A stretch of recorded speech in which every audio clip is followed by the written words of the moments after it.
You ask Tiger to calculate. This deals with finding the midpoint between 2 points. The midpoint between the 2 points is 13, -49. Let's solve it step by step. Plot the 2 points and calculate the midpoint using the formula.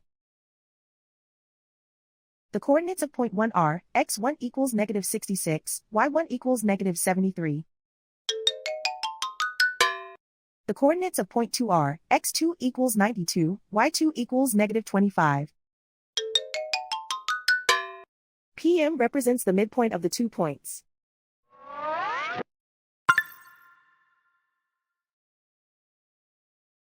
Use the x values in the midpoint formula to find the midpoints x. x1 equals -66. x2 equals 92.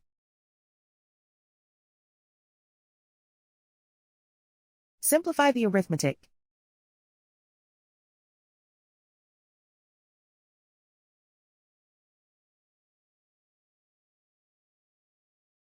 Use the y values in the midpoint formula to find the midpoints y. y1 equals -73.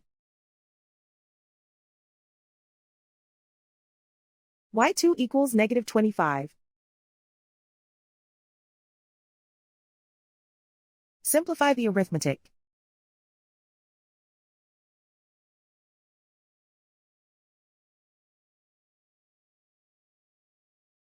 And so, the midpoint is 13, -49.